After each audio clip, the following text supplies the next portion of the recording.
I'm just going to go into some quick logistics. So hello and welcome everybody. I'm just going to go over how we're going to proceed.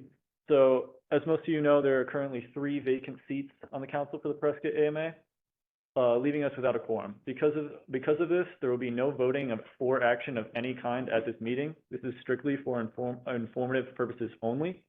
As we arrive at the next agenda item, I will simply announce the presentation and the presenter, and then they are welcome to begin. Members of the public, we ask that you please keep your phones muted during the meeting. If during the meeting you have a question, please feel free to type your question into the chat box, and they will be read and addressed at the end of each agenda item. This meeting is being recorded and will be posted to ADWR's website and YouTube page once the recording is generated. Presenters, in the interest of allowing for time for questions and ensuring that all presentations are heard, we ask that presenters keep their lectures to 15 minutes. I'll be giving a 1-minute warning before your time concludes. Please ask for the next slide when you're presenting.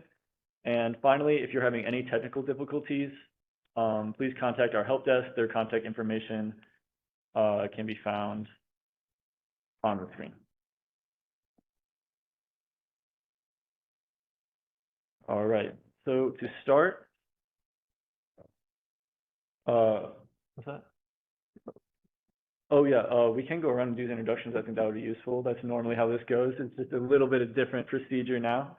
I'll start with myself. My name is Nick Mason. I'm the GUAC coordinator for ADWR. Melissa. I'm Melissa Sykes. I'm the Water Management Assistance Program Coordinator.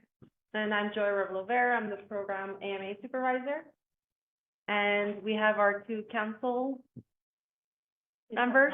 I'm Leslie Grazer, and I'm the chair for this group at this time. My name is Jim Holt. I'm a member of the GUAC. Public or on the screen? However you guys would like. Would the public like to introduce themselves in the room? Yeah, we can do everybody. Perfect. To know each other. Hi, I'm Brian Reese. I'm with the city of Prescott. Kate Ditto with the city of Prescott. Tracy Lund, Town of Prescott Valley. I'll be presenting today. Tricia Bessel, member of Stop Lakeshore 650, PBCA, and Sundog Disconnect. Randy Glasper, member of South Lakeshore 650. Dr. Peter Krupnik, Citizens Water Advocacy Group. Great. All right, good. What's that? Oh, our AMA online presenters. It'd be great if you guys could introduce yourselves as well.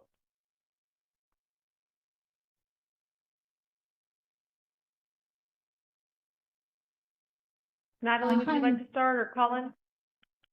Yeah, I can start. My name is Natalie Mast. I'm the Active Management Areas Director, but I'll only be doing a tiny little bit today, so I'll hand it off to the folks in the conference room there. Hello, my name is Alexandra Garden. I'm with ADWR's Supply and Demand team. I'll be presenting today. My name is Maggie Martin. I'm the ADWR Drought Program Coordinator. Thank you for having me here today. Good morning, Lainey Meeker, the Program Supervisor for the department. And I'm Colin Wogenstall, the Statewide Planning Manager.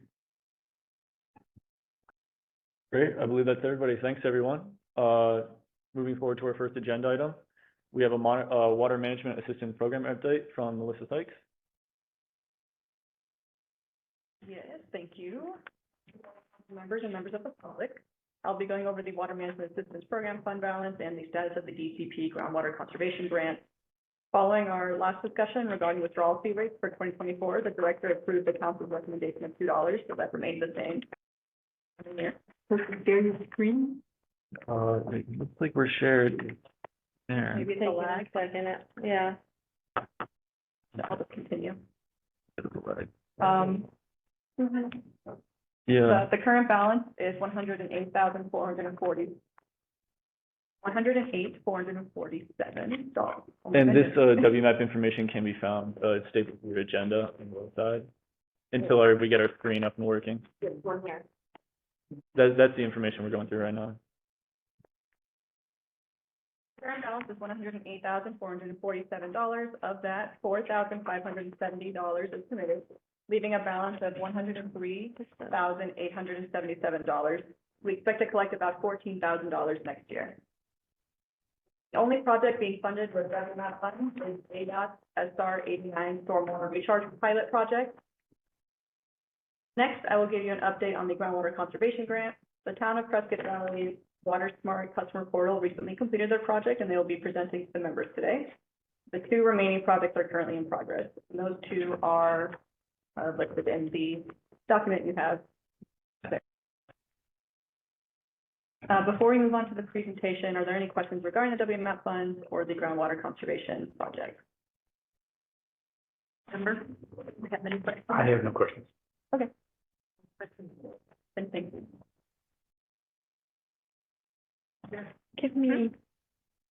Give us 1 second. We're just gonna adjust the screen here for the public and the members in the room. Can you exit out of?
Other folks? Hi, everybody. Apologize for those technical issues. We had a little, technical issue in the room. Okay. I believe we're ready to proceed. Okay. Okay, is everybody settled, safe? Okay. All right, thank you, Nick. I apologize to those virtual folks. We had a little technical issues in the room. Did you have a question, sir? I have a question while we're on the money side of everything. I don't know if this is the appropriate time, but there was an announcement in our local paper on Sunday that the National Resource Conservation Services, RCPP program, has awarded $2.7 million to the Upper Brady River Water Protection Coalition to be administered through the city of Prescott Valley. I'm just wondering about the status of that, given that there was also some matching funds that were coming out of the ADWR grant program that I believe was canceled, that award. So can anybody give me an update on the status of those funds and what's gonna happen with it? Okay, would you like to go? I'm sorry. So, you know, that's not something we have agendized, and it's not directly to, the MAP funds, the WMAP funds. So if we can just get it in the notes, that would be good, because we're being careful about several things, including we don't have a quorum. So thank you for bringing that. For people on the phone, because I've done this a lot of times, it would be very helpful if before you speak, you actually say your name again, because they don't know. That's a great point. Just FYI. Okay, so that's gonna be held over to a future agenda?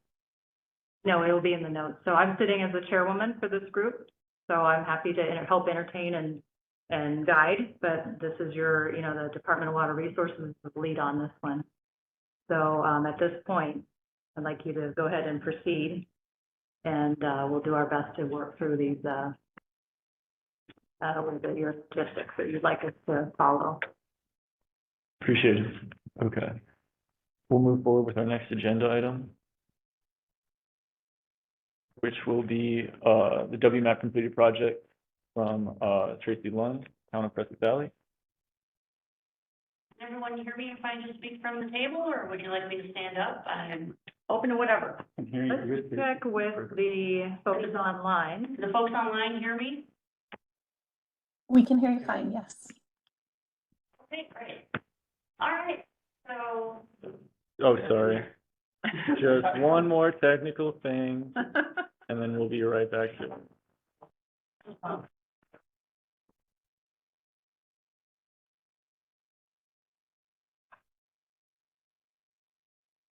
And we're back. okay, all right. Next slide, please. So I just want to, in the interest of time, I want to make sure to get through as much of this as possible, because there's a lot of features on this portal that I'm going to talk about with you today. Kind of as a quick background, we wanted to be able to set up a customer service portal that would give near real-time water use information to folks by pairing an online portal, customer portal, that can handle billing and usage and outage alerts, and encourage conservation by customers with new smart meter technology and transmitters that can within hours update the amount of water that a customer is using. That allows them for some really great, encouraging conservation with by those customers. We've been continually purchasing equipment for those meters to swap them out since July of 2021. We started ordering. Of course, with the pandemic, we had a lot of supply chain issues, and that has slowed things quite a bit up until very recently. We were able to get larger orders through. In the meantime, though, we were able to get our portal live in December of 2021. Next slide. So we're ramping up our replacements throughout the system, and now we're not strictly relegated to replacing for malfunctions or new construction.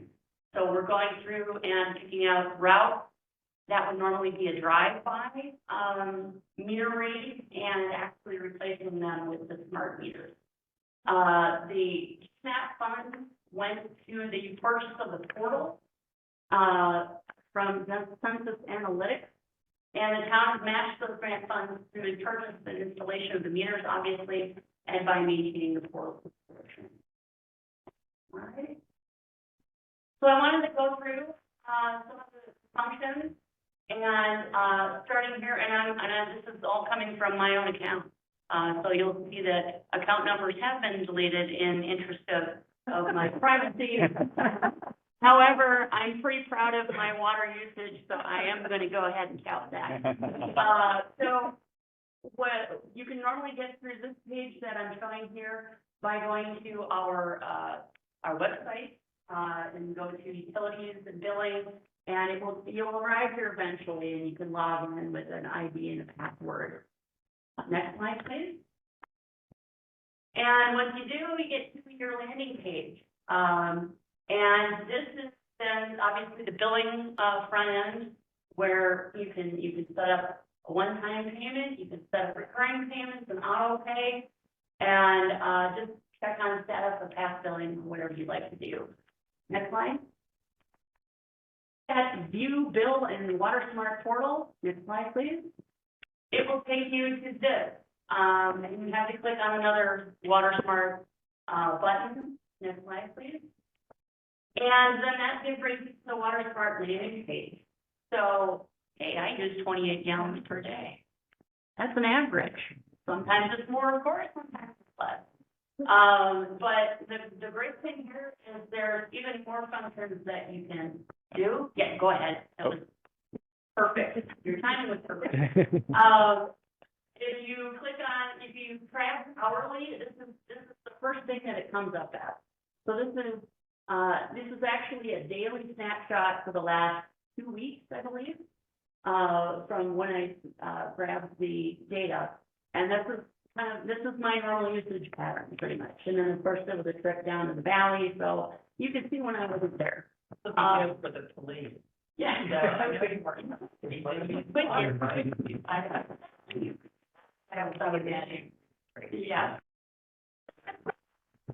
Can't get out of crying down the valley that week. Next slide, please. You can actually look at your water usage for an entire year. And actually, you can see my water usage for the last 2 years if you look at the bottom of the little squiggly line there. So we'll talk about those 2 really large ones there, because those were longer days. Sorry. So I was definitely home those 2 days. But the cool thing is with this particular thing, you could actually see if you have really big aberrations, you could see if there's a leak somewhere. I mean, then you would see a really large aberration. If you hadn't addressed it, you'd be able to see it. Next slide, please. You can zoom in to hourly and during a day. So you can see here, this is one of those, I believe one of those 2 days when I was doing laundry. You can tell when I did laundry, probably took a shower, did a few other things. I believe I just do a few water intensive things that day. Next slide.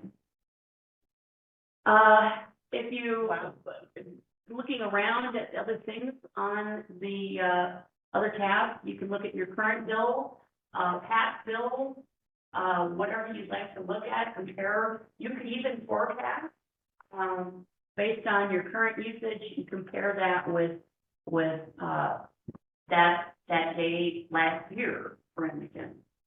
Next slide. As I said, you can compare your usage to past periods. And if you're concerned about your bill, it can recommend some things for you to do. Next slide. You can also set up through the communication preferences settings. Next slide. You can set up new notifications. And this is where I think this really shines. And there have been a lot of folks, we've gotten a lot of comments on this. If you have high use, you can actually dial it down to, okay, if your normal usage during the day is 50 gallons a day, If you get anything exceeding 50 gallons a day, you could actually get a text, email, phone, the automated phone, we just got that going, to let you know that your normal usage is being exceeded. You can actually dial it in as far as the amount of what your projected bill is going to be. If it's looking like your bill's going to be twice as big this month as opposed to past month, then you can actually have it notify you there as well. You can actually, if you know you're going to be out of town, you can have it let you know if there's water usage going on that at home when you're not there. So that unplanned use notifications is kind of a neat little feature. By default, the utility connect message and the urgent notices messages are on. Those are handy for outages, boil orders, whatever happens to maybe happening in your area. And we don't have it like specifically geofenced, but if there is an outage somewhere in your neighborhood, you would likely get a notification. If you leave those texts, you can always turn them off. I mean, those are on by default.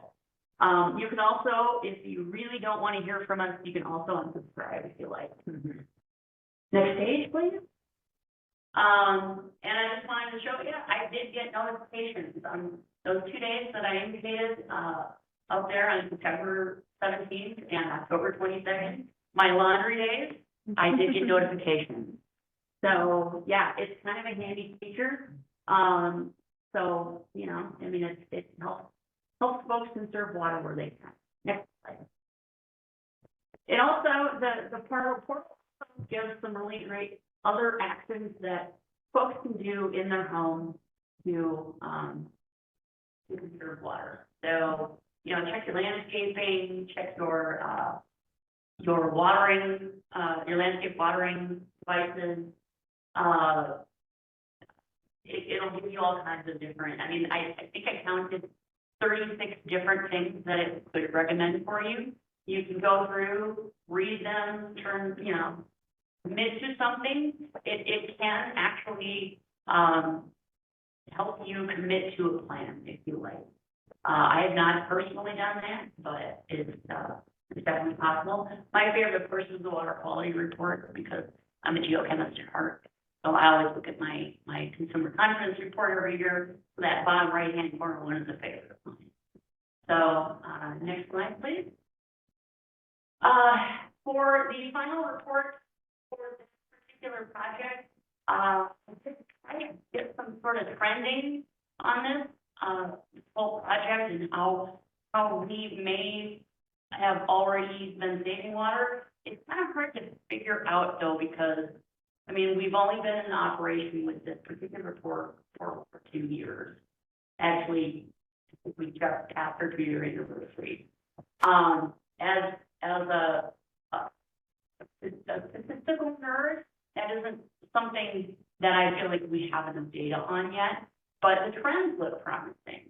So this is just a quick snapshot, a couple of places in time where we looked at the number of customers we had versus the subscribers.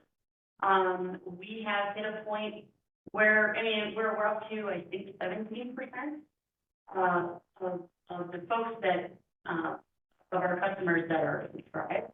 I'm hoping that will increase because we have new rates that are kicking in shortly. I think there's going to be a thirst for information on how to sign up for the portal and how to use it.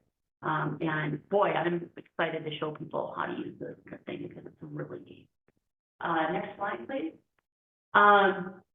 So I did a little bit of comparison on single-family residential consumption since from 2020 onward. I do not have these slides here. I do not have the full 2023 data yet. I haven't been able to run the stats on 2023. If you look there, it looks like residential consumption for 2021 and 22 is essentially unchanged. That's been, millions of gallons overall, so that's, yeah, it's quite a bit. But next slide, please. But if you look there, it seems to be trending downward if you're looking at per account. So 2020 has, it's 71,000 gallons per year per account. In 2022, that was down to 58,000. Now, there could be things that are playing into that are climate related. If you remember, 2022 was a little bit wet. It was probably a lot less irrigation that year. I'm really excited to dive into the 2023 data to see if I tried to kind of did a back of the envelope calculation on 2023 to see if perhaps we were going to have it propagate, and it looked like the trend was going to continue. But I haven't, I just got the latest data, I think, 3 days ago, and I haven't been able to sit down and that. And obviously that was not going to make it in time for this presentation. So, next slide. We've gotten great customer feedback too. There's a lot of people that didn't know they had a leak, found out they had a leak, and was able to address it in a timely fashion. So really great feedback that has come back for folks. There are also, you get the other side too, where folks are like, well, no, it's not. I did a lot more watering work. Oh, yeah, no, I forgot to turn the hose off because it ran overnight. Things happen, but at least that way then, those people would have gotten a notification, they would be able to address it. So, next slide, please. So in summary, we're pretty excited about the portal and what it's been able to do for our customers.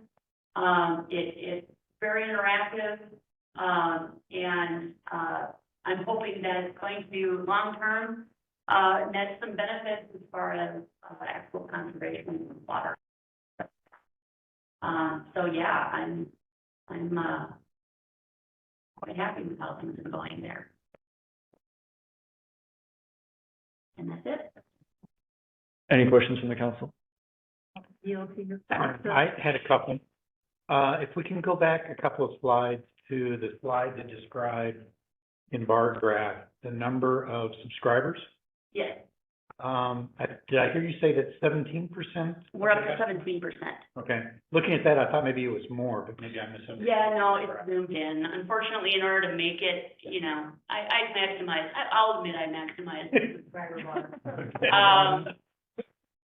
No, it's up to 17%. Okay, starts at 20,000. Yeah, yeah. They're going to From zero. Gotcha. Yeah. Yep. And then I was also curious with City of Prescott folks here, if they have a customer portal that is as robust as this, and I don't know. Take that probably for you. Okay. Or, I don't know, would you like to take it? No, please do this one. So we're working towards that. We're not as far along as Prescott Valley is. There'll be advanced meter infrastructure, there's grants that are coming through the WIPA process, so we're definitely looking at this. So it's been great to see. Yeah. Yeah, we're happy. We're quite happy that we're able to show everyone how. I mean, this is great technology, and I know that it's been a popular grant application with WIPA, and I mean, there's been a lot of municipalities that have been asking for this technology. Mm-hmm. So. And then I particularly like the notification feature because the way it used to always be is you would get a notification from the water utility via your bill. Right. Yeah. And the bill would be 4 times higher than it is normally, and you go, oh my God, they screwed up. And that would be your notification that you have a leak in your system somewhere. Yeah, that's kind of similar to, if you're working and you find out that you're not doing the right thing by them firing you. I mean, you're kind of behind, you're kind of,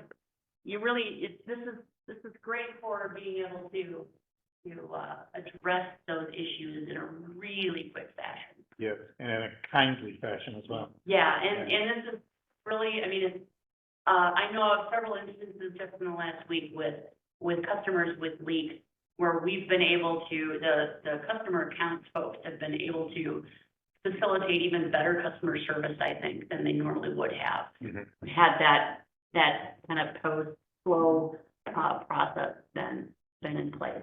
So we're really excited about that. And we did receive a question virtually from Leslie Hoy. The city, her question is, the city of Prescott received a WIFA or WIFA grant for water meter replacements. Can Leslie K.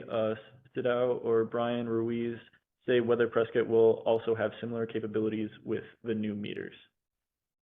Short answer is yes. So I think maybe to help the group too, the city was looking at this, we had advanced meter reading, but we didn't have the AMI. And part of our challenges was we're hilly. So the line of sight and traveling, getting those signals to travel. So when I asked about this probably back in 2015 of, getting us a step towards more water management and having communication, the leading challenge at the time was line of sight. And so now we've found out how to get around that, I guess, and companies have really advanced. So we are definitely looking for it. Towards that. I do have a quick question. Yes. Well, I first have a comment. Thank you so much for taking the time to share this with us. We love them when these things happen through this GUAC. They're monies that we all contribute through our pumping fees that we pay. My question is rollout. So how did you roll out this to your community, and is there anything that you would do differently? We have been doing a lot of social media blasts, the town news, which is pretty universally read by our customers, goes out with billing, or is something that folks can actually subscribe to via email. Talked about this regularly. We've that was part of our overall plan for the actual grant was related to media, getting it out there to folks. So we've had a number of different mailers and emails and wherever we've been able to, touting this program. And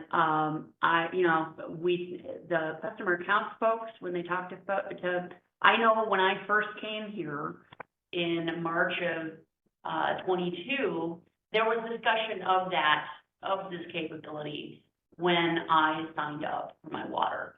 So, I mean, even back before I got here, there was much touting this. We all wanted it, and our customers all wanted it. Yes. Yeah, municipal. Yeah. And here, obviously, we're not as hilly, so it's been relatively easy to implement. I can't even imagine how the logistics of, exactly, of Prescott would be. So, yeah. So, well, I really hate to cut off the conversation, but we do have a long agenda. We do. We're asked everything forward 15 minutes. So would it be okay for you, after my question too, can everybody follow up with you? Absolutely. Some cards or how to reach you, and we can, public, other municipality staff members, we can all. I could, yes, learn I from you a little bit more. I could even demonstrate it. I don't have my computer with me, but if people want a demonstration, I'm happy to do so as well. Fantastic. Thank you so much. This is a great presentation. Question, is the public allowed to, ask questions during this type of meeting or not? 'Cause We it's not definitely this have right here. the public. I won't see that on our agenda. We do not have a call to the public. So how we're operating is at the end of each agenda item, we'll address questions, but we do have quite a few more presentations to get through, so we're trying to limit that time. But after each agenda item, we will have time for questions, and we will be available for follow-up, as Tracy mentioned. So if we have more questions, they can come and find you. Yeah. All right. I think it's important to recognize, and I don't think everybody recognizes at the table, is that we had a meeting set and we have very set procedures, but we dropped the quorum, and so the meeting was canceled. Brought back solely because the department said we'd like to do an informational meeting, so we have to keep it kind of just informational and not too Correct. questions, and because of time, so. And no call to the public on them. Yes, it's a different kind of meeting for sure. We had to adjust several things to accommodate the vacancies, but I'm glad we're here and able to pass on this information. We have people to present. Thank you, Tracy. We're going to move on to our next agenda item, which is the supply and demand assessments result with Colin Wolgerstall from ADWR. I believe Alexandria Garden will be giving the presentation. Yes, thank you. Hello, everybody. My name is Alexandra. I'm the data and document specialist for ADWR's supply and demand assessment program, which I will be talking to you about today. It was mandated by legislation passed in 2022 and requires ADWR to conduct an assessment on at least 6 groundwater basins per year, with each of Arizona's 51 groundwater basins needing a supply and demand assessment at least every 5 years.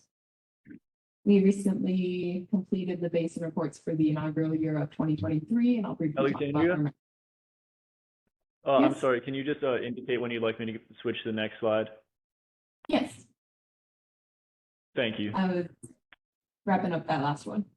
Okay, So first, we can stay on this slide and then I will indicate for the next one. Thank you. First, I want to point out that the supply and demand reports that we created are not groundwater models, which are created and issued by ADWR's brilliant hydrology team. These images on the slide are taken from the hydrology's groundwater model reports, showing some of the detailed analysis of the hydraulic system that goes into creating a groundwater flow model. Our team's supply analysts utilize the information provided in these models when available, but our reports focus on quantifying sector-level water use and high-level estimates of water quantities rather than the more physical representation of groundwater systems as seen here. Next slide, please.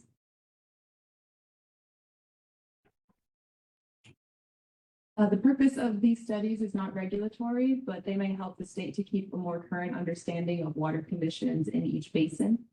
These studies may assist in future planning throughout the state and are intended to inform the distribution of water conservation grant funds. As I mentioned, these reports do not reach the level of detailed aquifer description found in the groundwater models issued by the Hydrology Division. Instead, these reports are structured as water budgets with the inflows and outflows at the basin scale.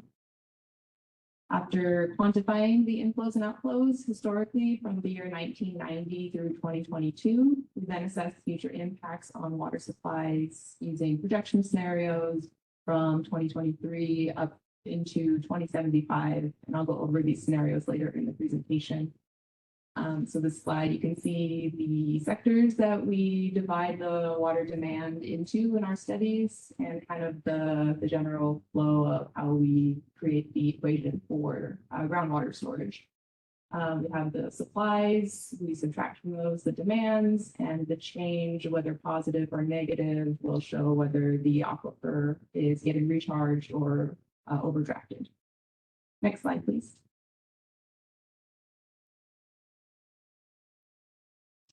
So to achieve our goal, we answer these questions for each groundwater basin. What is the volume of water demand each year? The volume each water supply annually available to meet these demands? And is there enough available supply to balance demand each year? Next slide, please. For the 2023 report cycle, we examined 7 basins. 4 were in the west central region of the state: Park-La-Gila INA, McMullen Valley Basin, Butler Valley Basin, and Tiger Wash Basin. We also examined 3 basins in the southeastern region: the Douglas AMA, the Wilcox Basin, and the San Bernardino Valley Basin. Next slide. Here we have displayed some of the results. This slide shows the comparison of water supplies in the top half of the chart to the demands in the bottom half. The visual indicates an emerging trend that more water is leaving than replenishing in these basins. Notably, also water demands of agriculture do account for between 87 and 99% of the overall demand in each of the basins. Next slide, please. And By the way, these graphics are taken from the supply and demand website, which I'll show later in the presentation. So these charts are interactive and available to the public. But this page breaks down the water demand by the sector. Again, the agriculture accounted for a really large portion of the overall demand. So this can make it difficult to highlight trends among the other sectors, but the data gathered is available to the public for further inspection. Next slide, please.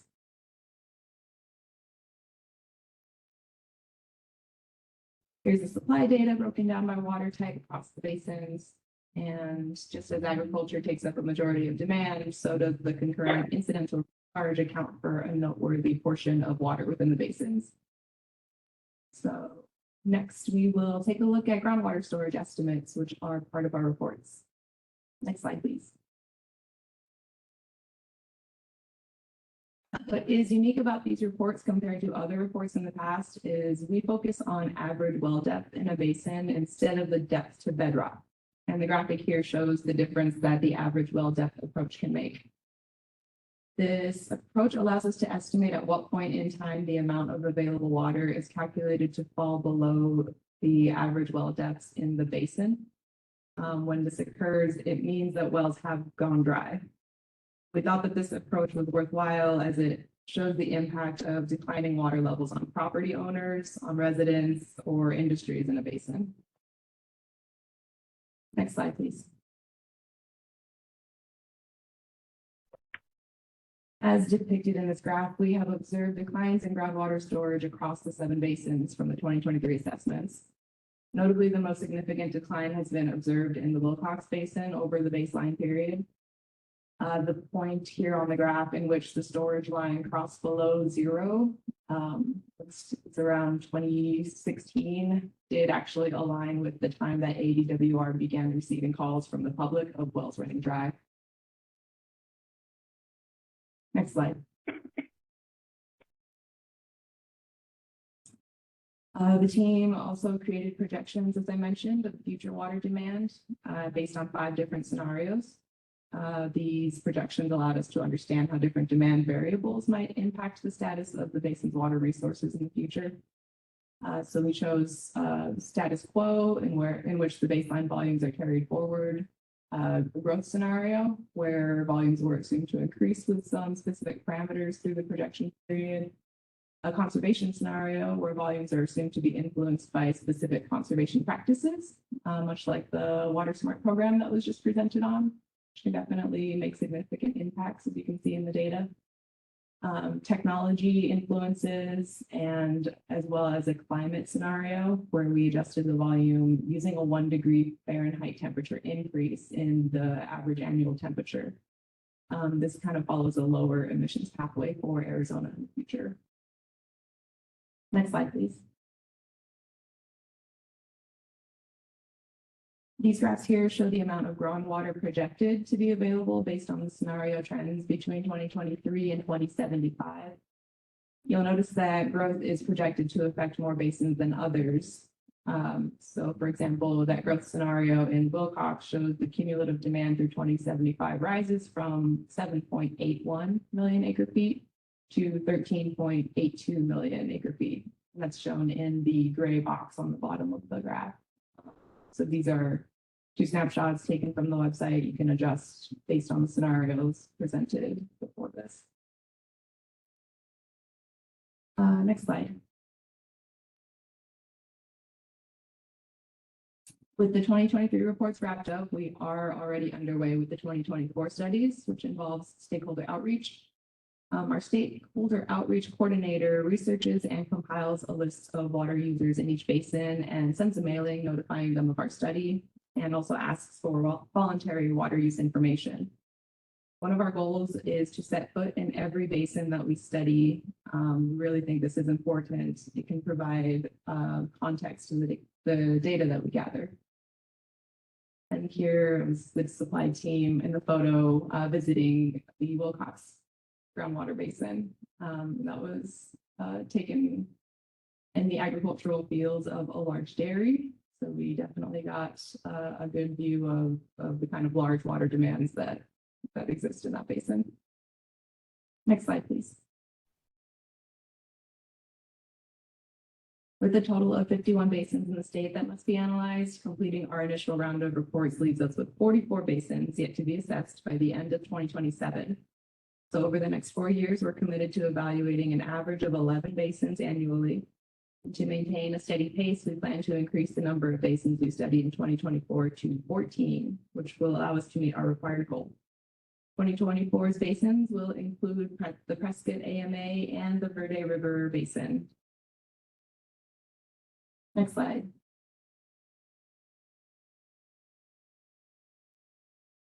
All of the information related to the project can be found on the supply and demand website. This page contains links to the reports, a detailed description of our analysis methods, and an interactive dashboard that displays the results. The URL at the bottom of the slide here,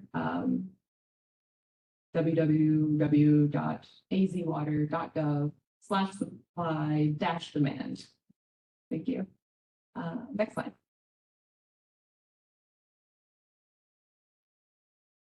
Thank you so much for your time. I'm happy to answer any questions you might have based on, our time limit.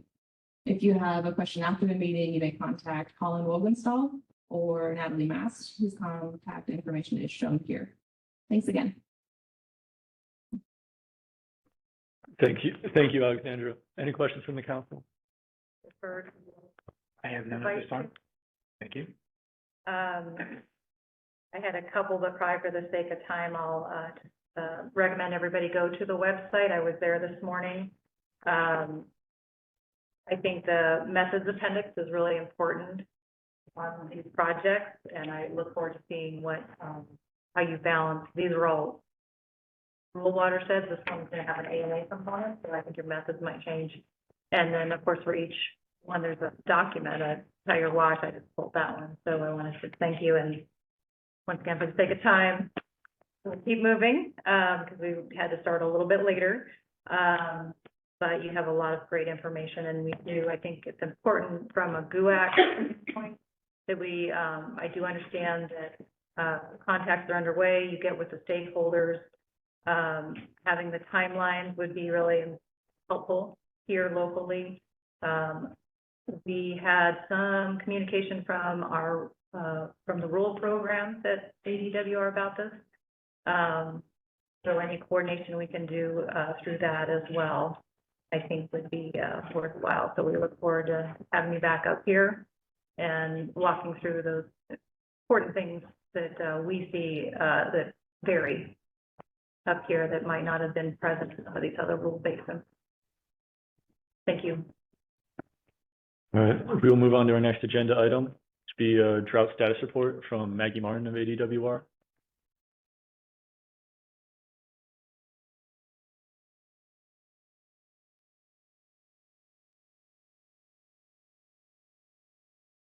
Thanks for having me here today, everyone. You can start my presentation now.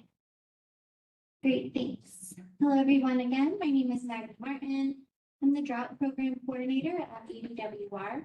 I'm going to be providing an overview of the ADWR Drought Program and the Working Drought Committees. I'll finish by providing a statewide short and long-term drought status update, along with the Salt and Verde Watershed precipitation update. Next slide, please.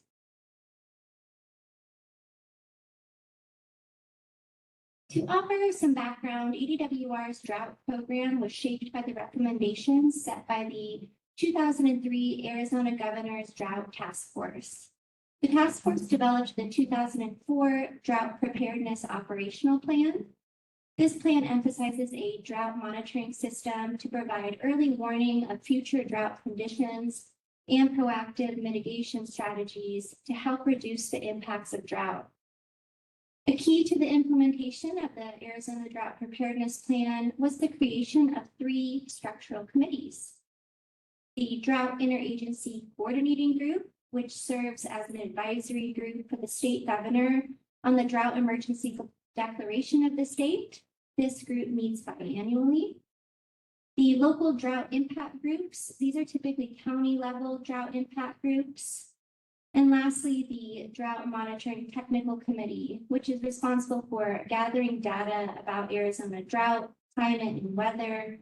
As a group, we produce drought status reports and communicate that information to land managers, policymakers, and the public. ADWR offers coordination and facilitation between each committee and stakeholders. I'm now going to offer a little bit more information on the committees that I described, as well as summaries from their most recent meetings. Next slide, please.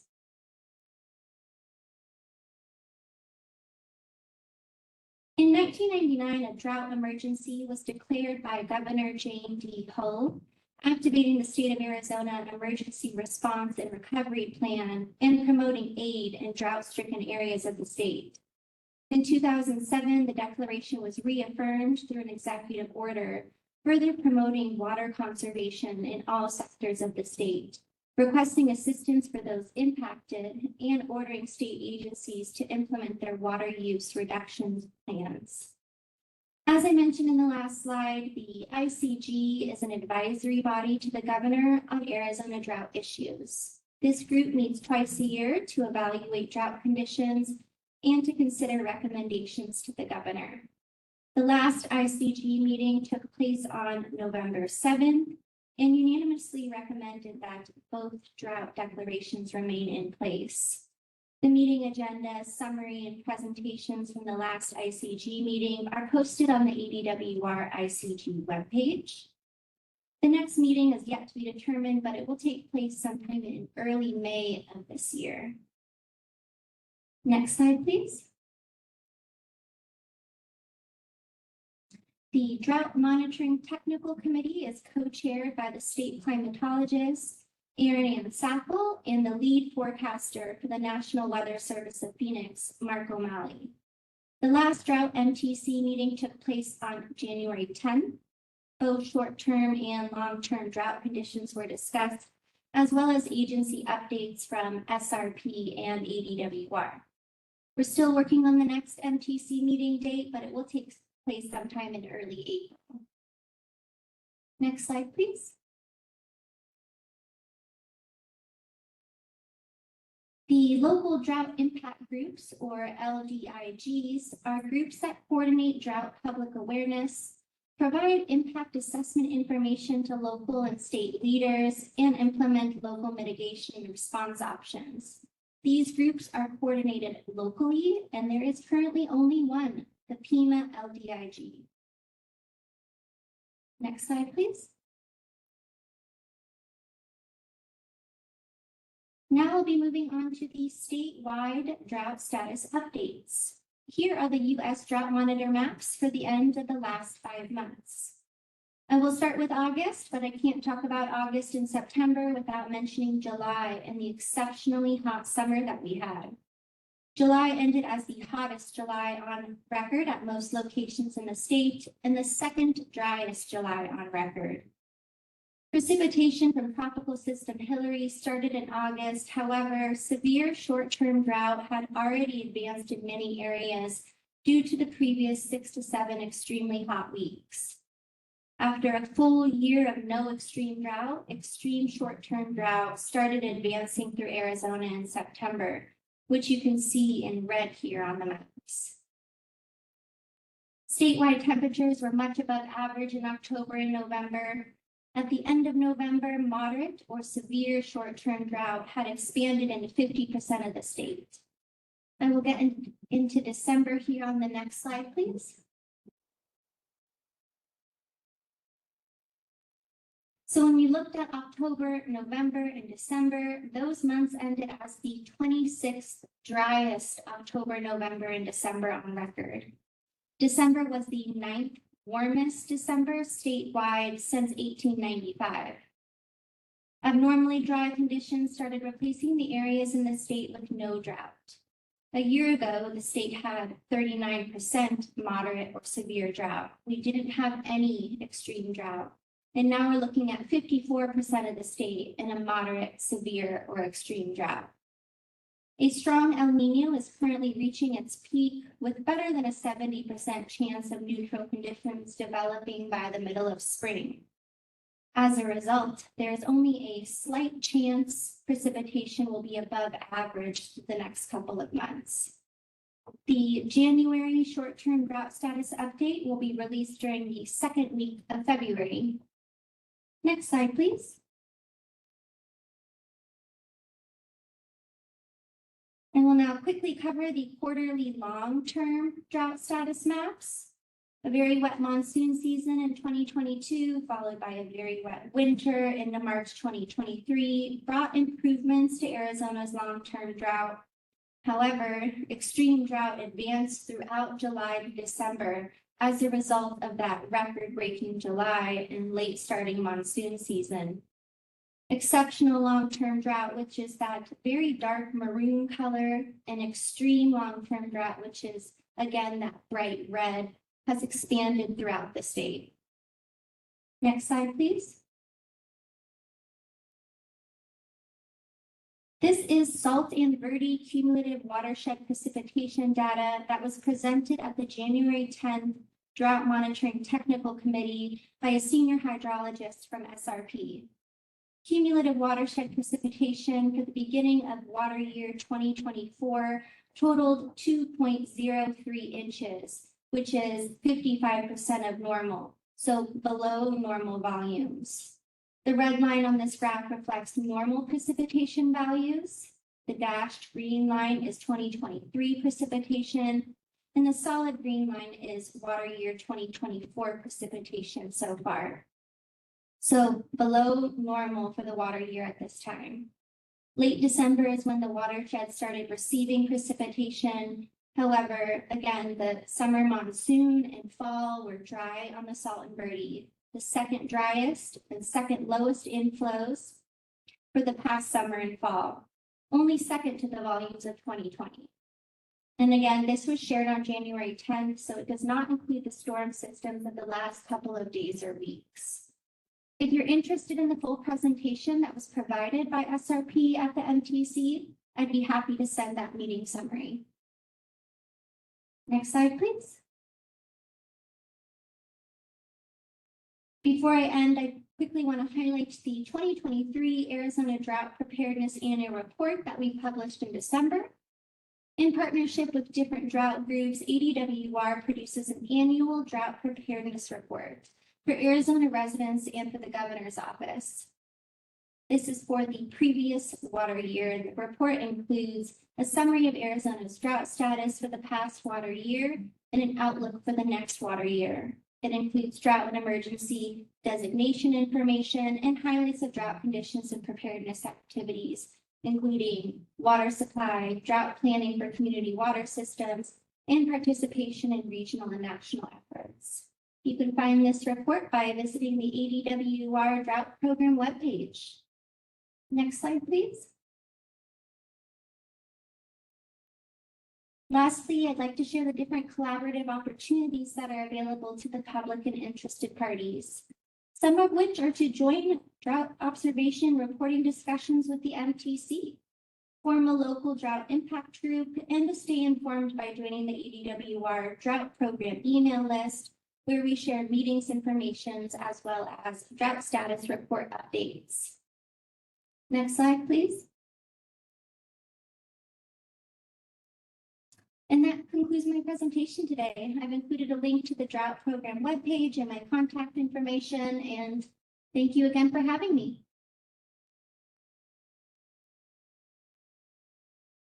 Thank you, Maggie. Excuse me. Are there any questions from the council? Thoughts on it? No. Okay.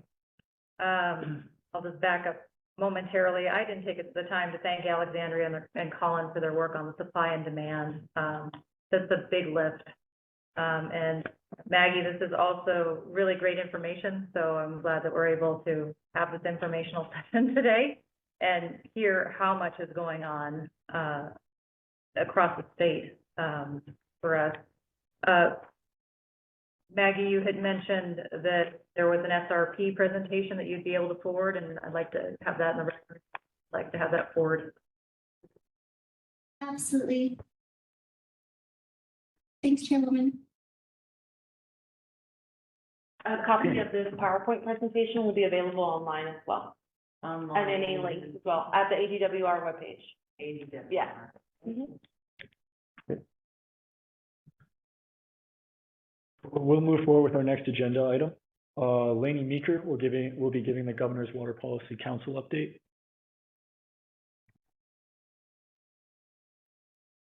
Good morning, everyone. Again, I'm Lainey Meeker. I'm the statewide program supervisor, and this morning I will be presenting on behalf of the Governor's Water Policy Council Coordinator, Trent Blomberg. This presentation will be providing a high-level overview of the Governor's Water Policy Council activities and the current status of their recommendations. Next slide, please. So to provide a little background and context, the Governor's Water Policy Council was established by executive order in January of 2023, and they first met in May of 2023. The council is comprised of a diverse group of stakeholders that were appointed by the governor, including representatives from agriculture, water providers, tribes, executive agencies, industry conservation organizations, cities, businesses, universities, and of course, the legislature. The council was coordinated and chaired and staffed by ADWR, and there were two committees that became established, the first being the Assured Water Supply Committee, and the second being the Rural Groundwater Management Committee. Between May and November of 2023, the council and committees met 20 times, and they ended up concluding by sending a list of 5 recommendations to the governor on November 29th, 2023. Next slide, please. So the council focus areas and objectives were first to review and make recommendations for changes to assured water supply policies, legislatively, administratively, or by executive action, and those would address the challenges revealed by the assured water supply modeling projections, while also continuing to strengthen the integrity of the assured water supply program, protect consumers and aquifers, and ensure future growth was not reliant on mined groundwater. The second objective was to develop recommendations for a water management framework to assist rural Arizona communities in managing their groundwater resources. The governor did have a deadline for these objectives of December of 2023. Next slide, please. So diving more into the two committees that were formed, the first was the Assured Water Supply Committee. And at December 2023, at the conclusion of the committee, the council sent 3 recommendations to the governor. The first was considered the alternative designation to assured water supply, or for the remaining of this presentation called ADAS. And that was to draft new rules that will provide water providers a means to obtain a designation of assured water supply in AMAs, creating a pathway for water providers to grow incrementally on alternative supplies while reducing groundwater mining. The second was to address the wildcat developments. Through legislative action, close statutory loopholes associated with wildcat subdivisions, and ensuring residents of these subdivisions are brought under the protections of the Assured Water Supply Program. The third was build to rent, which would take place through legislative action, closing statutory loopholes that allow the avoidance of the Assured Water Supply Program requirements when constructing build to rent housing projects, ensuring residential lease communities are brought under the protections of the Assured Water Supply Program. Next slide, please. So the second committee was the Rural Groundwater Management, and they forwarded 2 recommendations to the governor at the conclusion of the council. The first was the Rural Groundwater Management Areas, which is a foundational framework for creating rural groundwater management areas to fulfill the need for groundwater management programs in at-risk groundwater basins in rural Arizona, providing an opportunity for rural communities and water users to benefit from groundwater management and protection. The second had to do with measuring and reporting, which is a non-regulatory program for ADWR to bolster the measuring and reporting of groundwater use and monitoring of groundwater conditions throughout the state. Next slide, excuse me. So on this slide, this is the current status of these recommendations that were forwarded to the governor's office on November 29th. So with the ADAS recommendation, that is currently in the rulemaking phase. So ADWR is drafting rules that will be shared with public stakeholders soon, and that would begin the informal rulemaking process. During that informal rulemaking process, there will be stakeholder meetings held to gather and collect feedback on the rules, and then there can be edits and adjustments made accordingly. The second is the wildcat development, which is currently going through the legislature process.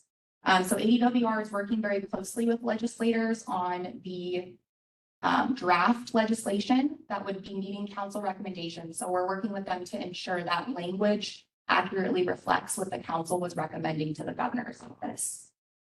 That is the same status for the build to rent development. So again, ADWR working closely with legislators on that language to ensure that the council's recommendations are accurately being represented through the legislative process. The fourth is the rural groundwater management areas. Again, the governor's office on this is working with legislators to introduce and pass legislation to establish what's being called the rural groundwater management areas, or RGMAs.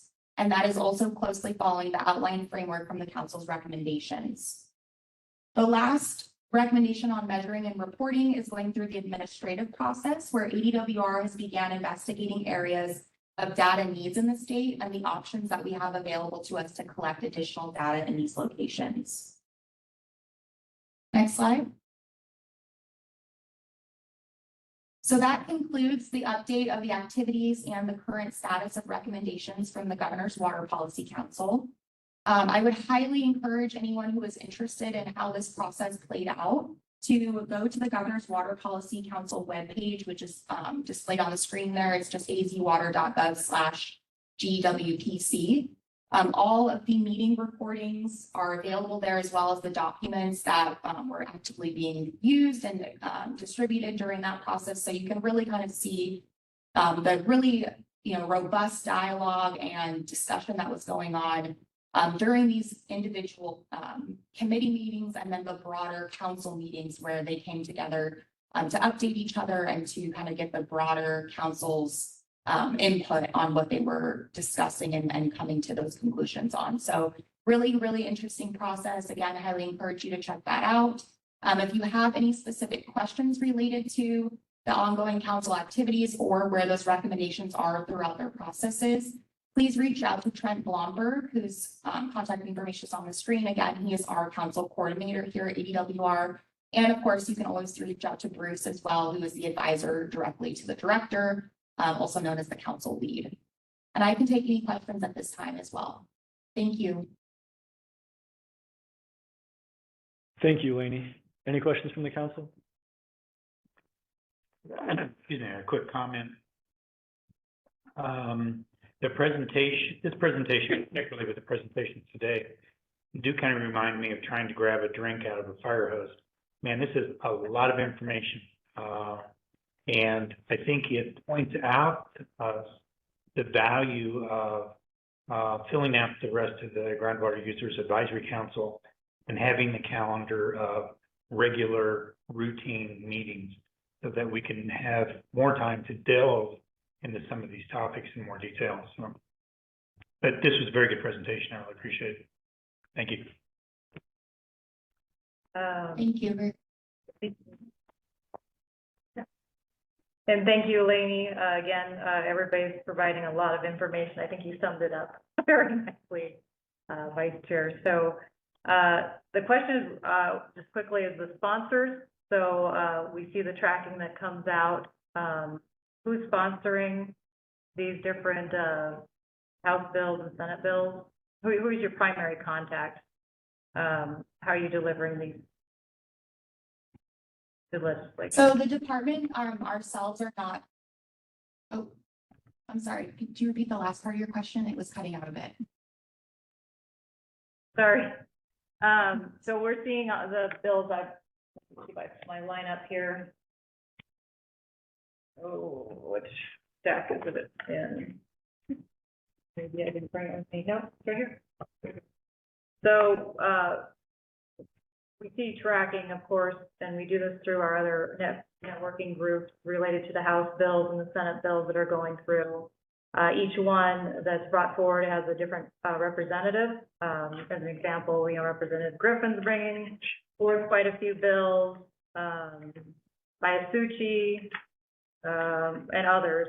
So can you just give us a quick explanation? How do you, as ADWR, assist with moving these ideas that were developed through the Governor's Water Policy Group to and through the legislature? Yeah, thank you for the question. As far as tracking the bills, we have a really amazing chief legislative liaison, Ben Alternator, who Trent is having the opportunity to work very closely with, as well as the council coordinator. And they do an excellent job of tracking the legislation that is coming through weekly down at the Capitol. And that is available on ADWR's legislative affairs page. And I would highly encourage folks to check that on Fridays when it usually goes live for the week's activities, and they'll note whether the department is neutral or has taken a position on different legislation. In terms of how we work directly with the different representatives at the legislature, as the regulatory body at the governor's discretion, we work very closely on just ensuring that we educate lawmakers on how these bills, these legislations can impact the water resource management throughout the state. And we really serve to act as kind of the technical experts, if you will, on what those bills would be doing. So very much an education component on our end for ADWR.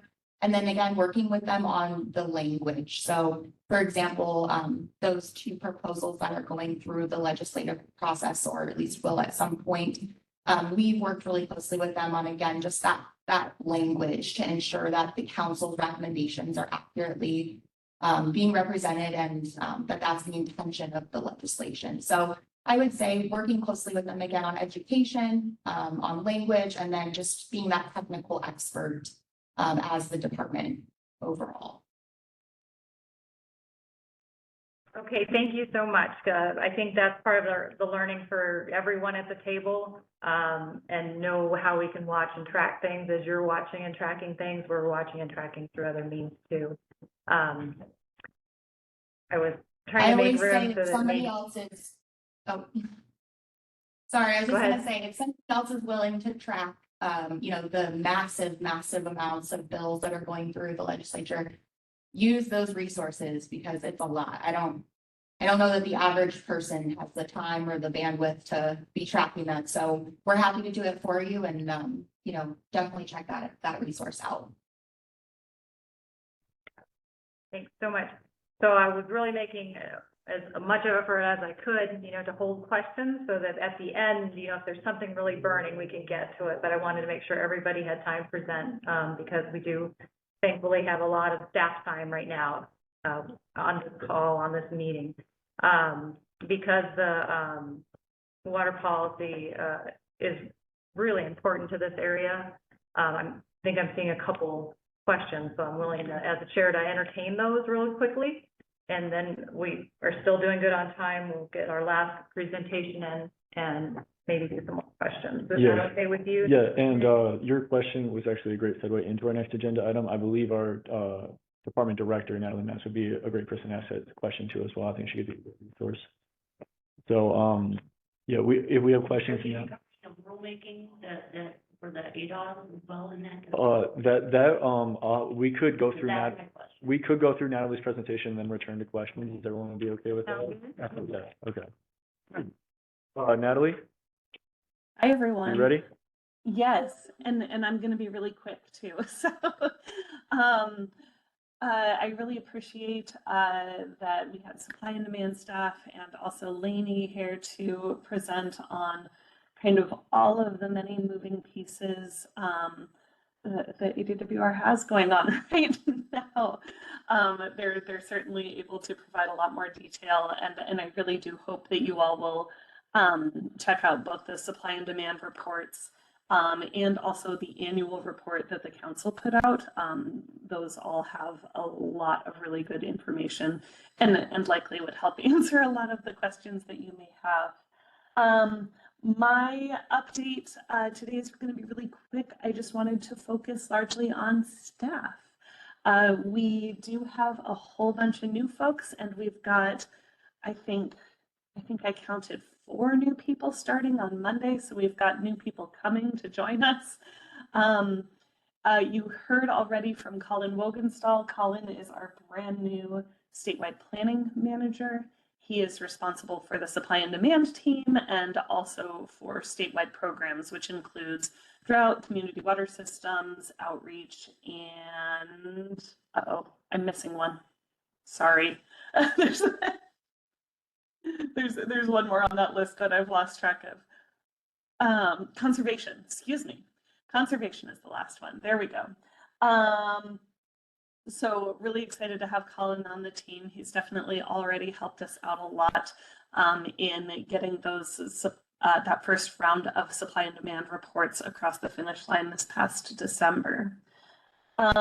You've also already heard a lot from Nick this morning. We're really excited to have Nick as our GUAC coordinator. You all will certainly be hearing more from him in the coming months as we work our way through the year and get to things like withdrawal fees and all of that. For additional staff, we are working through some additional hiring. We have a new supervisor starting on Monday for our Douglas and Wallapai team. I'll make sure you all get a chance to meet him in the next cycle of meetings.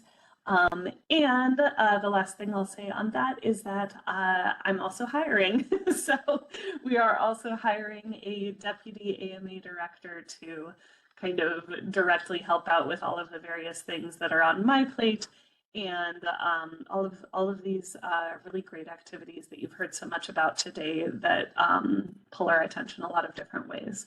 So really hoping to get some good candidates in for that and really looking forward to introducing you all to more of the team in the future.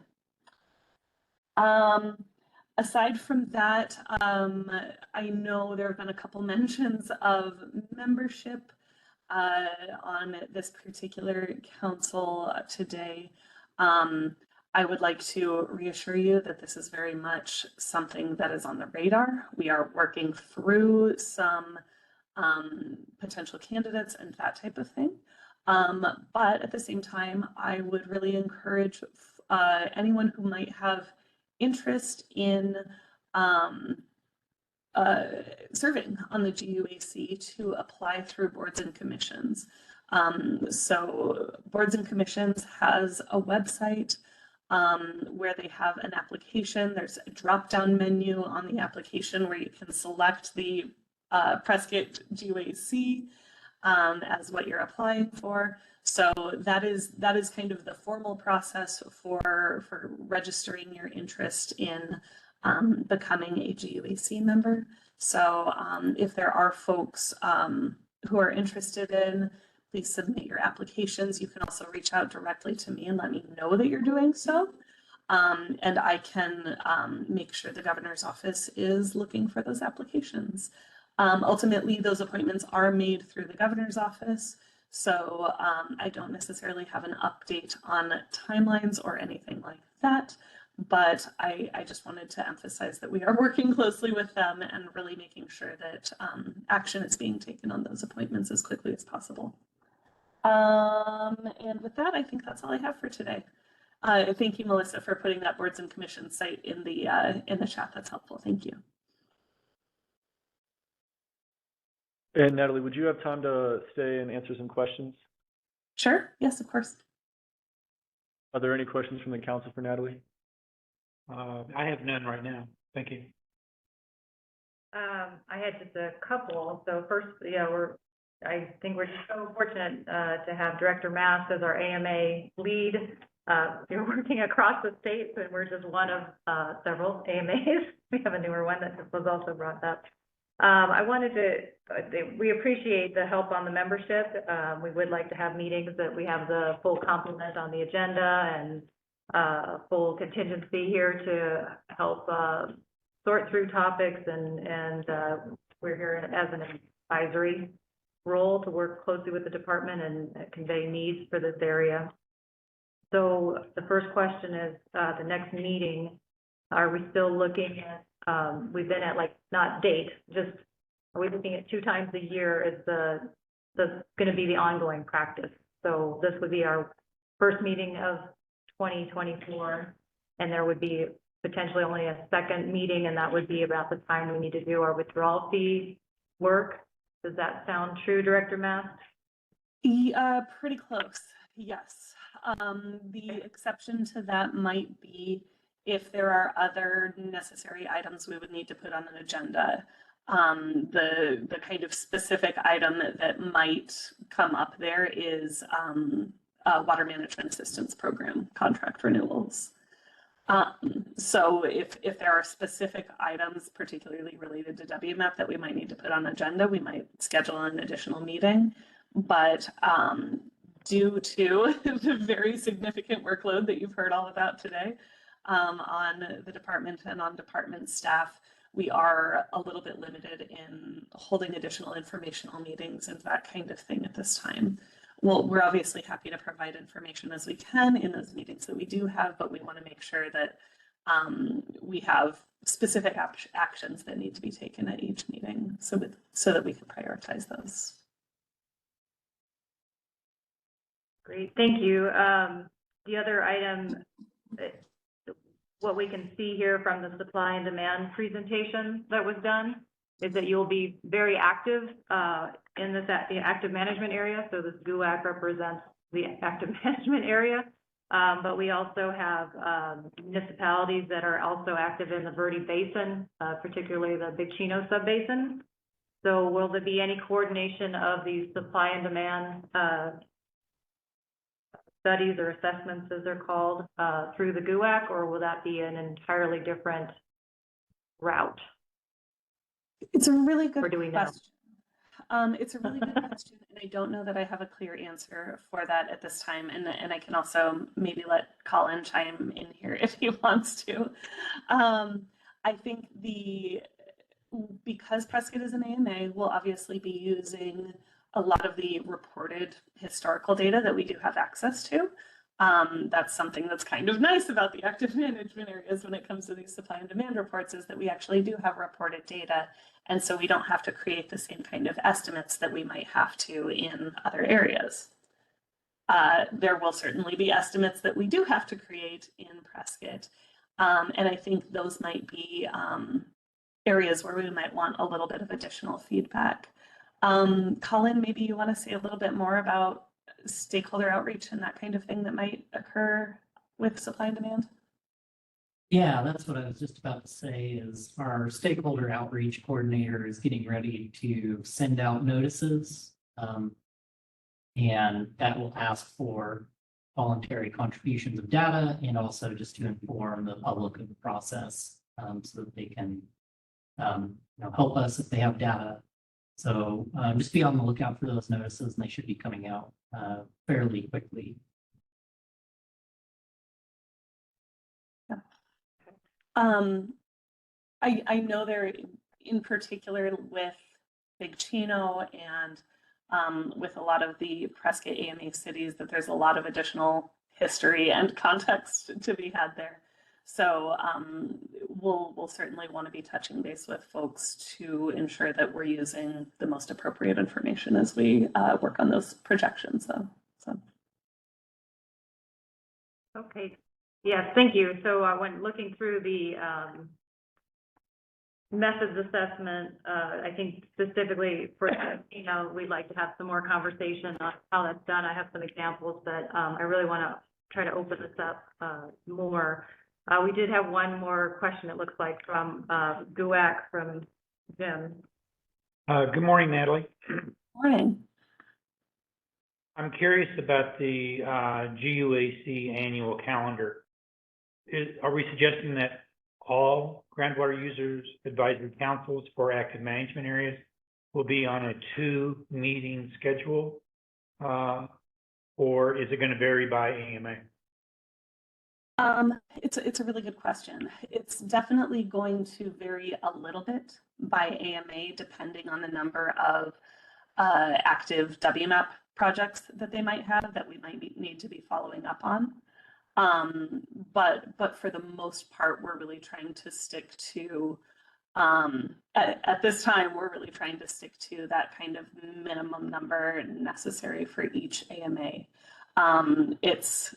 I hope that's not implying a lack of value for these councils. We certainly appreciate and respect the amount of information and the engagement and feedback that we get from these. This is really a reflection of really extraordinary workloads at the department, and we're just not able to do all of the things at this point. I understand and I appreciate that. I'm hoping that as we go forward, that perhaps if GUAC develops interest, commitment, engagement, that we might be able to request maybe more than 2 meetings a year.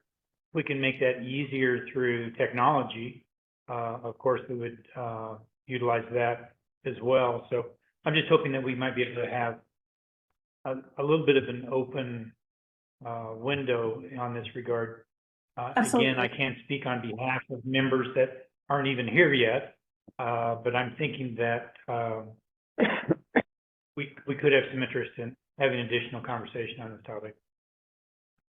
Absolutely, and I think over the last, I guess, almost 4 years that it's been, we've certainly come a long way with things like virtual meetings, and I know they have their challenges, and it's nice to be able to meet in person.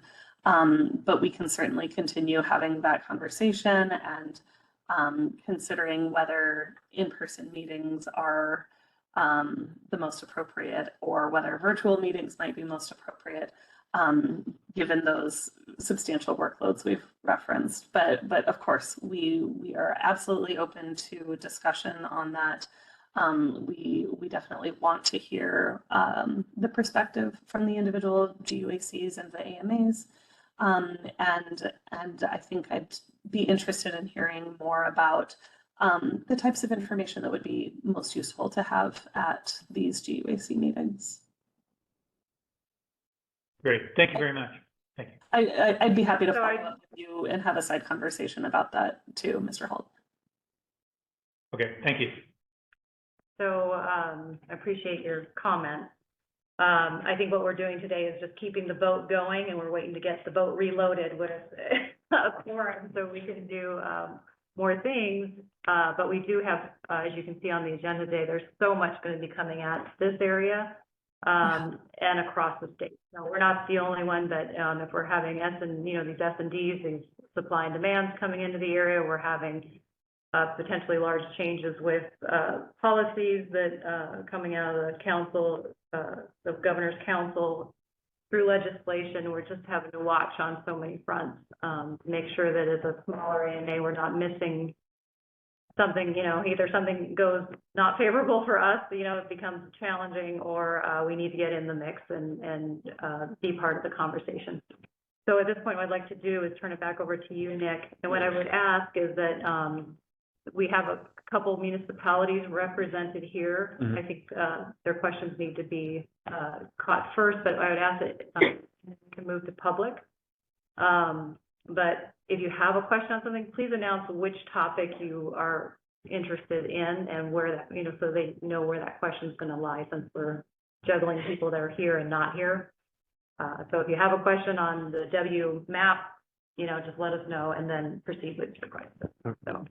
And I know you, sir, had a question. Well, a couple of questions, but Peter Krupnik here on the supply and demand. I'm just curious, is that all being done in-house, or are you subcontracting some of that work? Yeah, that's a good question. The work is done in-house, but we do rely on data from outside agencies like ADEQ, SRP, the U.S. Geological Survey, Bureau of Reclamation, that type of thing. But we do the analysis in-house with our supply and demand team.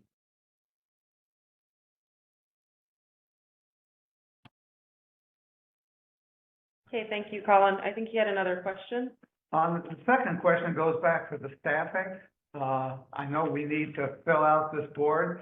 I'd like to say that Dr. Gary Beverly with GUAC and the Sierra Club, very knowledgeable of things here in the AMA, has applied in the past and always just been totally overlooked. So I'd like to put him on your board as a possible candidate. Can you move to, so for the two municipalities I should have pointed out, Yeah. Bryan and Kay are with the city of Prescott, and then Tracy's with Prescott Valley, so I think, you know, we're under regulation by DWR. Yes.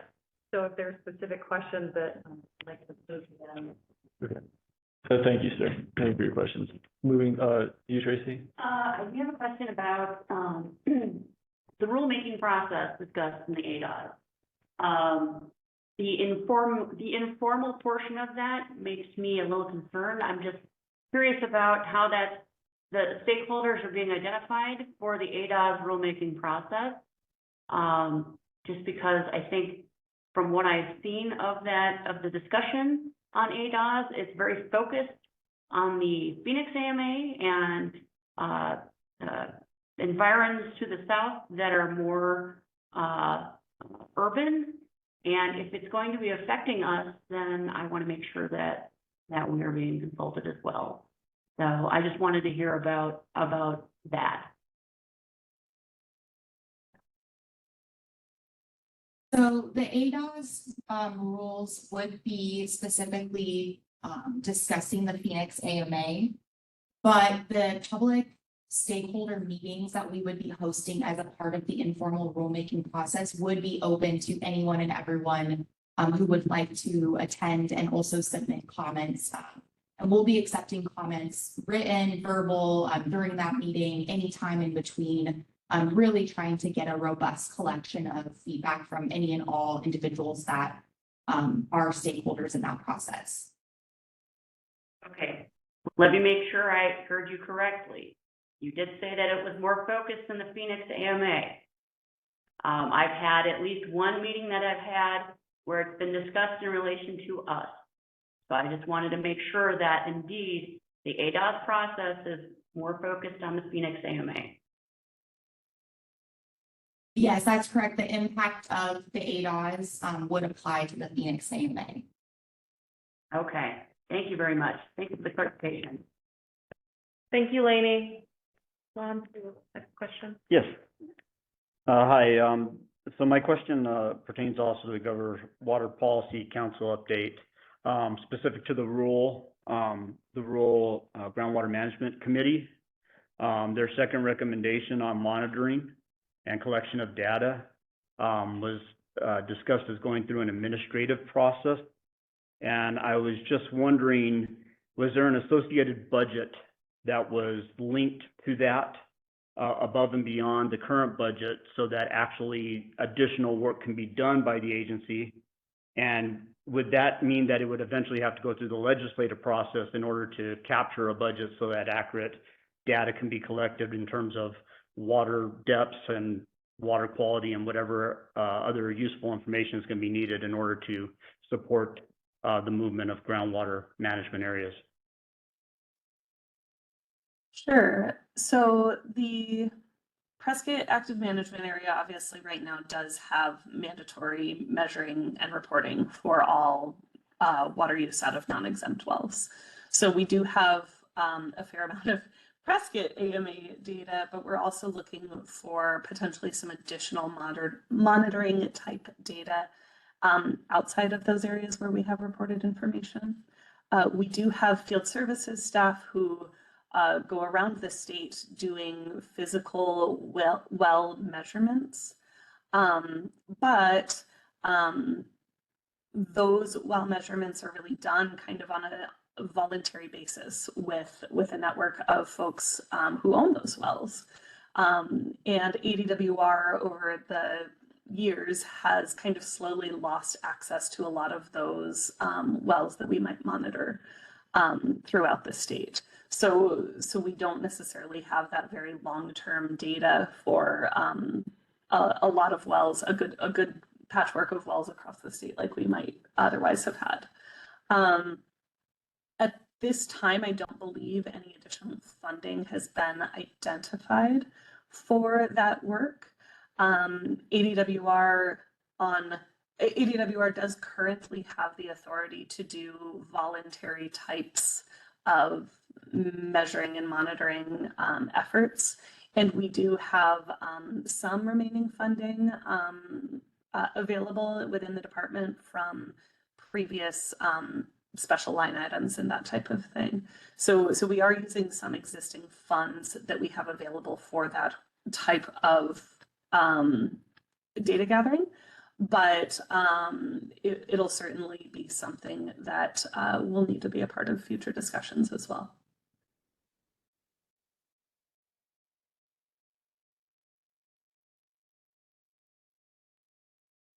Linked with some type of a budget to do it in order to do it accurately, and instead of just trying to utilize already overused resources. There's a reason why that information isn't there in the first place, is because it's not being gathered for a reason. It's probably lack of resources. So if the recommendation is to gather more information so we can make better decisions, it's not just, okay, work harder. You got to be able to supply the resources in order to get that information you need. So, hopefully that's being considered. Yeah, it's still open. Yes, We go made ahead. enough window of time. Thank you, Natalie. That was Natalie, by the way. With the supply and demand assessment, I'm just wondering, so like moving forward, you kind of have to have a vision of where you're gonna go with future assessments. So at the second round of these, so you kind of have to, like, from the beginning, be thinking about what hypotheses are we testing here? How are we going to be revisiting this assessment moving forward? So I'm just curious about what sorts of efforts are being undertaken at ADWR to make sure that you can address the second round of these, because my understanding is this is going to be an ongoing effort, and it would be really great to be able to tie these things together moving forward in time.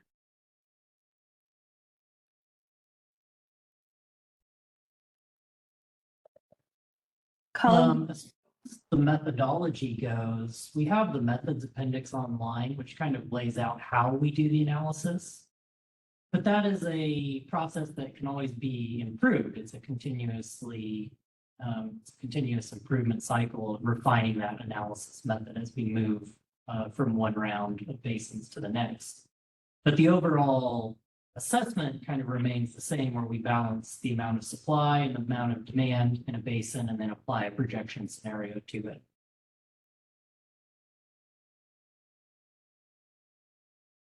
Thank you, Colin. Does that answer? I'm just gonna say, so I've seen this sort of effort being undertaken in different states. And I know that one thing that needs to be thought of as a goal is to see, I'm not saying like comparing different rounds, like first round to second round, that's gonna be going on this year, but like what happens when you come back, revisit that first set of watershed. I just was curious about how much planning is in place for that sort of work moving forward. The methodology I'm not getting into. I just want to know what planning process for future rounds of these assessments is taking place. Because you're going to have open questions with this first round traveling to all of these watersheds that you need to be thinking about right now to be able to improve the process moving forward. And then when you get to that next round, you've actually tested some of these things, and you can actually bring that to bear on the next set of when you go back to those watersheds. So more of a comment than a question, sorry. It's good. We need to Thank stick you. around these kind of things. Yeah. So we still have time, and I know there were questions that were coming up with slides. Yes, so So I'm very active in looking at all the developments going on around the area, the water issues and everything else. My number one observation is the AWAS is an obvious effort to open a new loophole to replace the two that the state is recommending to close. Number two, the information being gathered is too late to be proactive about preventing the water crisis that we're in. And number three, it is shocking that we do not have sufficient funding to do what we need to do, what we know how to do, when water is the biggest crisis that the state is facing.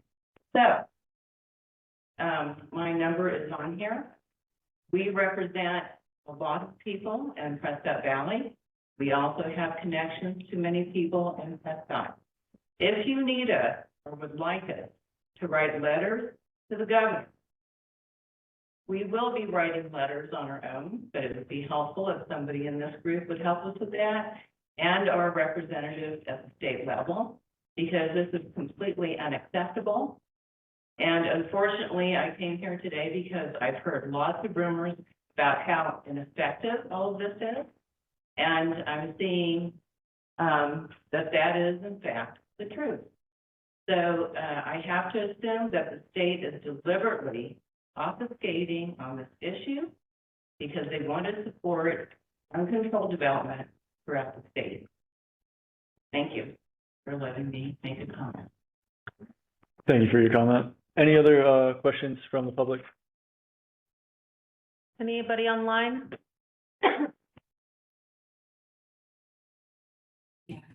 No, we don't, people online. Well, Chairwoman, this is Meeker in the room here at EWR. I just wanted to offer, if it would be helpful to send the Governor's Water Policy Council report that was produced this month. I can send that along with Maggie's drought ICG summary. It's also available online. Is it available online as well, Lainey? It should be on the Governor's Water Policy Council site, but just happy to share if you wanted to disperse with anybody in the room. Thank you.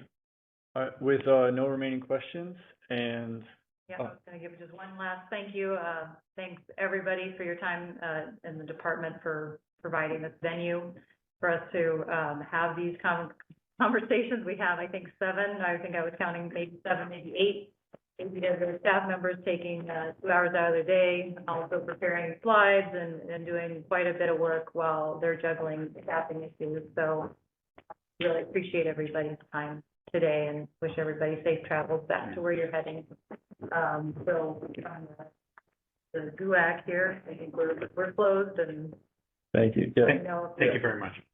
Yeah, thank you guys for coming. Glad everyone could be here. This is of course a strange meeting, you know, without the procedures of adjournment and all that, but if all our questions are answered, then I will consider this meeting closed. And the meeting recording and PowerPoint presentation will be available on the ADWR webpage under the calendar link for today's meeting. Right. Yes. Thanks, Joy. And nobody move until those cords are done. Yeah. Thank you. Everybody have a great day. Thanks, everyone.